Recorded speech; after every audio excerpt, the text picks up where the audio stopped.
Hello दोस्तों, education जोश channel में आपका हार्दिक स्वागत है।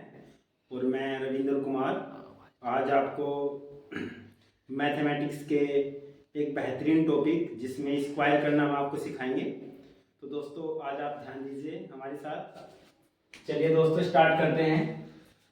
सबसे पहले हम आपको किसी भी दो अंकों की एक संख्या का स्क्वायर कितनी आसानी से निकाला जा सकता है उसे आप गौर कीजिएगा। जैसे हमें 24 का स्क्वायर निकालना है दोस्तों, तो आप ऐसे निशान लगाइए या ऐसे लिखिएगा संख्या को।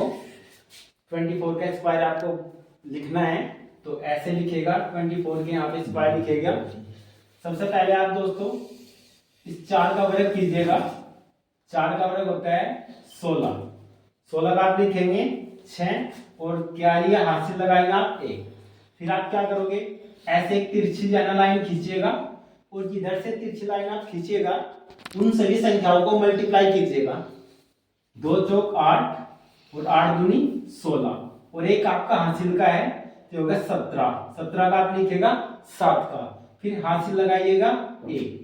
उसके बाद आप इस संख्या का भी वर्ग कीजिएगा। 2 का वर्ग होता है 4 और एक इसमें जोड़िएगा, ये होता है 5। तो आपका 24 का स्क्वायर होता है 576। तो दोस्तों आपको आसानी से जो है ना, हमने 24 का स्क्वायर बताया 576। ऐसे ही हम दूसरा जो है ना क्वेश्चन और सोल्व करते हैं, जिसमें दोस्तों हम लेते हैं 52 का स्क्वायर आपको करना है। जैसे 52 का स्क्वायर कीजिएगा तो 52 के स्क्वायर में आप सबसे पहले क्या कीजिएगा, आप पहले 2 का स्क्वायर कीजिएगा। तो 2 का स्क्वायर होता है 4। यहाँ पे दोस्तों कोई हासिल नहीं है। इसके बाद आप जैसे से तिरछी लाइन खींचिएगा, इस तिरछी लाइन से इनकी मल्टीप्लाई कीजिएगा सभी नंबरों की। 5 दूनी 10 और 10 दूनी होता है 20। 20 की लिखिएगा दोस्तों यहाँ का 0 और हासिल लगाइएगा 2। फिर दोस्तों 5 का कीजिएगा वर्ग। 5 का वर्ग होता है 25। 25 में आप 2 जोड़िएगा, 25 और 2 होता है दोस्तों 27। तो आपके सामने आया 52 का स्क्वायर कितना होता है 2704। ऐसे ही एक और सवाल आपके सामने रखते हैं, जिसमें आप कीजिएगा 82 का स्क्वायर कीजिएगा, 82 का वर्ग कीजिएगा। 82 के वर्ग में क्या होता है दोस्तों, सबसे पहले आप 2 का वर्ग कीजिएगा। 2 का वर्ग होता है 4। ये लिखने के बाद आप क्रॉस लाइन खींचिएगा। जैसे ही क्रॉस लाइन खींचोगे तो लाइन किधर से जाएगी उन सभी संख्याओं का मल्टीप्लाई कीजिएगा। 8 दूनी 16, 16 दूनी 32। 32 का लिखिएगा 2 और हासिल में लगाइए आप 3।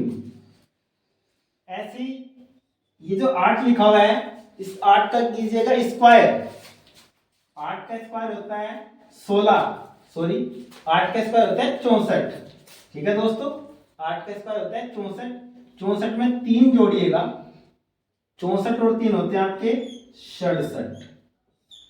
तो ऐसे आपके पास 82 का स्क्वायर आया 6724। दोबारा देखिएगा, पहले 2 का स्क्वायर कीजिएगा, 4 लिख दिए यहाँ का। फिर ऐसे क्रॉस मल्टीप्लाई करनी है आपको इन सभी संख्याओं की। 8 दूनी 16 दूनी 32। 32 का 2 लिखा, क्या लिखा आपने, लिखा 3, हासिल 3 लगाए। फिर 8 का स्क्वायर कीजिए। 8 का स्क्वायर होता है 64 और 3 जोड़िएगा, ये होते हैं 67। तो आपके सामने तीसरा हमने सवाल सोल्व किया। 3 वर्ग आपको अच्छे से सिखाए। ठीक, अभी हम आपको एक जो है ना बहुत ही तुरंतगामी फास्ट तरीके से जो है ना स्क्वायर निकालना, एक और हमारे पास मेथड है, जिस मेथड में आप दोस्तों ओनली उस संख्या का जो है ना आप कैसे बहुत फास्ट तरीके से जो है ना स्क्वायर निकाल सकते हो। लेकिन उस मेथड में जो है ना एक शर्त फॉलो करनी होती है दोस्तों, जिसका शर्त होता है कि किसी भी संख्या के यदि इकाई का अंक 5 होता है तो उसका स्क्वायर बहुत फास्ट तरीके से निकाला जा सकता है। जैसे एग्जांपल के तौर पे मैंने आपको बोला कि 45 का स्क्वायर कीजिएगा। तो 45 के स्क्वायर में सबसे पहले आप क्या कीजिएगा, आपको हर बार और निश्चित रूप से पहले से ऑलरेडी आपको 5 का स्क्वायर लिख लेना है 25। उसके बाद क्या कीजिएगा, आपका एक अंक बचा यहाँ पे 4 यानी कि 4 के जस्ट बाद आप देखो कि 4 के बाद क्या संख्या आती है, 4 के बाद आती है 5, यानी कि 4 के बाद आता है 5। इन दोनों की मल्टीप्लाई कीजिएगा। 4 5 20, यानी कि 4 गुना 5 होता है 20। 20 यहाँ पे रख दीजिएगा और आपके सामने इससे भी फास्ट तरीके से 45 का स्क्वायर आपके सामने है दोस्तों। उसके बाद ऐसे ही एक और सवाल लीजिएगा। हम आपको बोलते हैं कि 65 का स्क्वायर कीजिएगा। 65 के स्क्वायर की भी यही खूबी है कि इसमें भी इकाई अंक 5 है, और जिस संख्या के इकाई अंक 5 हो तो उसके वर्ग को बहुत ही फास्ट तरीके से निकाला जा सकता है। जैसे यहाँ पे लिखा जाएगा 5 का स्क्वायर 25 लिखिएगा पहले आप, फिर उसके बाद 6 के जस्ट बाद क्या संख्या आती है 7, तो 6 के 7 में गुना अगर आप करोगे ओरल भी कर दोगे तो 6 7 42 होता है। आप यहाँ पे लिखिए और आपके सामने ये भी स्क्वायर हुआ 65 यानी कि 65 का। इसके बाद एक और वर्ग लेता हूं मैं आपके सामने 95 का। 95 का यदि आप स्क्वायर करोगे, 95 के स्क्वायर के साथ साथ में आपको क्या करना होता है, इस 5 के स्क्वायर करोगे तो 5 के स्क्वायर आपको हर बार ऐसे 25 लिखना ही है, ये कंफर्म है, आपको हर बार लिखना ही है। इसके बाद आपका अंक बचा 9। 9 के जस्ट बाद आता है आपका 10, यानी कि 9 के बाद आता है 10। इन दोनों की मल्टीप्लाई करोगे 9 10 से होता है आपका 90, यानी कि 9 दाई आपका 90 होता है, तो 90 लिखिएगा। ये आपके सामने जो है ना 95 का स्क्वायर। तो दोस्तों आज हमने आपको जो है ना 6 सवाल कराए, जिसमें से एक यूनिवर्सल मेथड है और एक आपका जो है ओनली जाने एक शर्त के बेसिस है, जो शर्त पे है बस ओनली जाने इकाई अंक 5 होगा तो ही, ठीक है। तो ये जो है ना आपका बेस्ट तरीका है, इकाई अंक जो है ना यदि इकाई अंक 5 है तो उसे कितने आसानी से निकाला जा सकता है। दोस्तों आपका अपना एजुकेशन जोश चैनल, ठीक है, अभी हमने जो है ना नए स्टार्टिंग किया है, तो दोस्तों आप हमारे चैनल के साथ जुड़िएगा, हमारे चैनल को सब्सक्राइब कीजिएगा, लाइक कीजिएगा, शेयर कीजिएगा।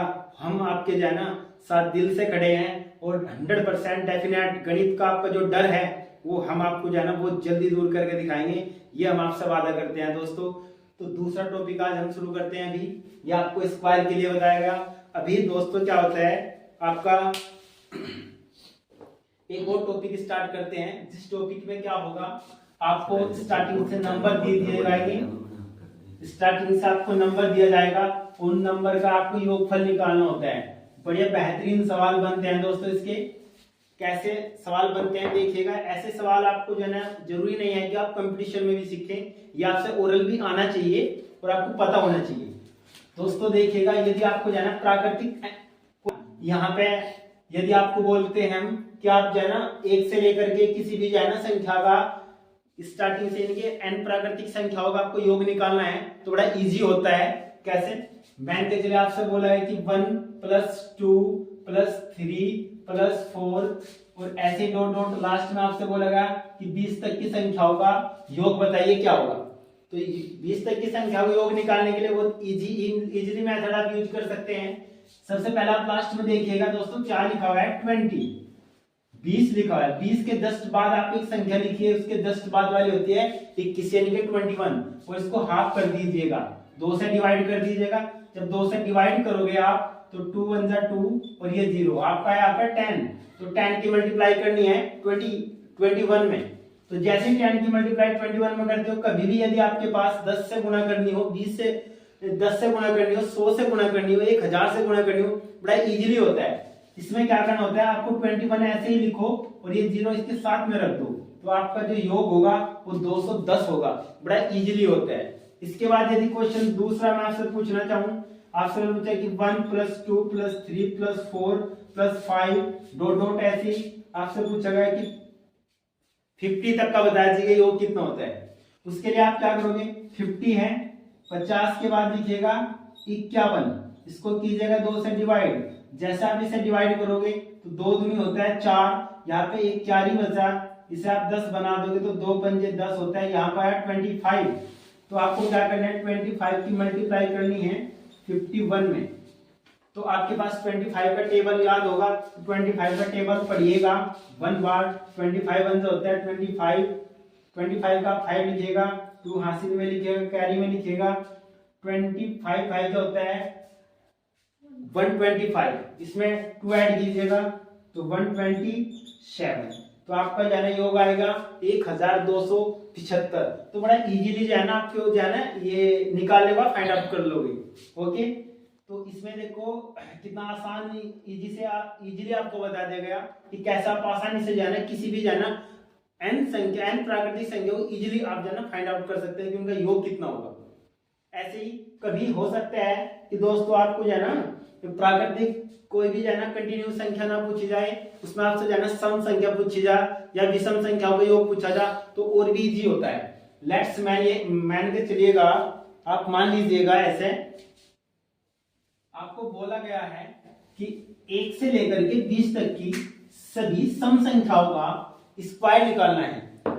तो दोस्तों आप क्या कीजिएगा, आपसे बोला गया कि 1 से लेकर के 20 तक की सभी संख्या होगा, उसमें 2 होगा, 4 होगा, 6 होगा, 8 होगा और लास्ट में आपका 20 होगा।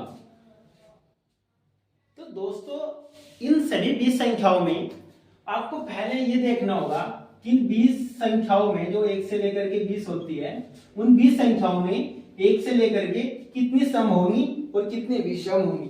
तो दोस्तों आपको पता है कि एक संख्या के बाद एक विषम संख्या के बाद सम संख्या होती है, फिर उसके बाद विषम, फिर सम, फिर विषम, फिर सम, ऐसे एक सीक्वेंस चलता है। उस सीक्वेंस में क्या होता है, अगर 20 संख्याएं आपके पास हैं 20 तक की, तो उनमें 10 संख्याएं होंगी सम और 10 संख्याएं होंगी यहाँ पे विषम। आपको सबसे पहले इस चीज का पता करना है कि उनमें जो है ना सम कितनी है और विषम कितनी है। यदि आपको इतना पता लग गया कि सम कितनी है विषम कितनी है, इजीली आप जो है ना फाइंड आउट कर सकते हैं कि 1 से लेकर 20 तक की सभी संख्याओं का योग कितना होता है। यदि आपसे पूछा जाए कि सम संख्याओं का बताइएगा, तो सम संख्याओं के लिए आपको क्या करना होता है, आपकी सम संख्याएं कितनी है 10, तो 10 में आप गुना कीजिएगा 11 से, तो 11 दशमलव होता है 110, 11 दशमलव होता है 110। यदि आपसे पूछते हैं कि बताइए 1 से लेकर के 20 तक की सभी विषम संख्याओं का, तो सभी 20 विषम संख्याओं में 10 सम होती हैं और 10 विषम होती हैं। तो विषम के लिए आपके लिए बहुत इजीली होता है कि जितनी भी आपके पास संख्याएं हैं उनका स्क्वायर कीजिएगा और स्क्वायर करने के बाद आपको जो है ना उनका योग पता लग जाएगा। तो यहाँ पे दोस्तों विषम संख्याओं का योग होता है 100 और सम संख्याओं का योग होता है 110। आपको इस बात को कैसे प्रूव करना है देखिएगा, इन दोनों को ऐड कीजिएगा तो आपका आंसर आएगा 210। बट हम आपको एक बात और बता चुके हैं कि 1 + 2 + 3 प्लस ऐसे जोड़ आपका 20 तक का जो है ना आप निकालोगे, इसमें सम और विषम दोनों हैं। तो उनको कैसे बताया था, उनको बताया था कि 20 लास्ट में है तो उसके बाद 21 लिखोगे, 20 गुना 21 लिखोगे, बटे में 2 करोगे तो इसे डिवाइड कर दोगे आप, ये आ जाएगा 10 और 21 की गुना जब आप 10 में करते हो तो 21 दशमलव आपको बताया था 210। ये 1 से लेकर 20 तक की सभी संख्याओं का 210 है, जिनमें से 110 सम संख्याओं का है और 100 विषम संख्याओं का, दोनों को जोड़ के 210 होता है। तो इसका मतलब हमारी जो बात है प्रूफ हो चुकी है। तो दोस्तों आज के लिए हमारा इतना टॉपिक आपको